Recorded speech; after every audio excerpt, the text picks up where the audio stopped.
భద్రాద్రి కొత్తగూడెం జిల్లా లక్ష్మీదేవిపల్లి మండలంలో దారి దోపిడీ ఘటన జరిగింది. బాత్తుడు తిరుపతి సన్నిహితురాలతో పాటు 5గురిని అరెస్ట్ చేశామని కొత్తగూడెం డీఎస్పీ షేక్ అబ్దుల్ రెహమాన్ తెలిపారు.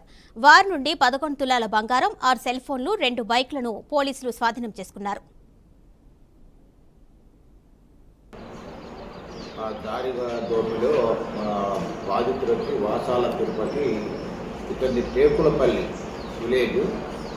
ఇతను కొత్తగూడెం వెళ్ళి షుగర్ ట్యాబ్లెట్ తీసుకున్నటువంటి అతని మీద కారం జల్లి, కళ్ళలో కారం జల్లి అతన్ని కొట్టి అతని దగ్గర నుంచి ఒక 3 తులాల చైన్, మెడలో ఉన్నటువంటి 3 తులాల చైన్, మరి చేతికున్నటువంటి 8 గ్రాముల బంగారు ఉంగరం, ఒక సెల్ ఫోను, 15,000 రూపాయలు క్యాష్ తీసుకొని పోయారు.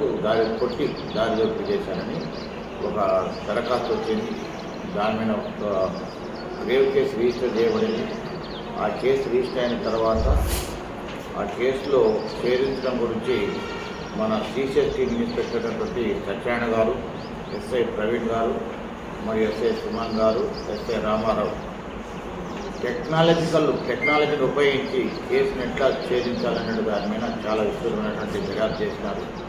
దానిలో భాగంగా ఈరోజు ఉదయం 10 గంటల ప్రాంతంలో ఎస్ఐ రమణారెడ్డి గారు తన సిబ్బందితో వెహికల్ చెకింగ్ చేస్తుంటే ఒక సాయిశ్రీ బేబీ అని చెప్పేసి గట్టుమల్ల అమ్మాయి,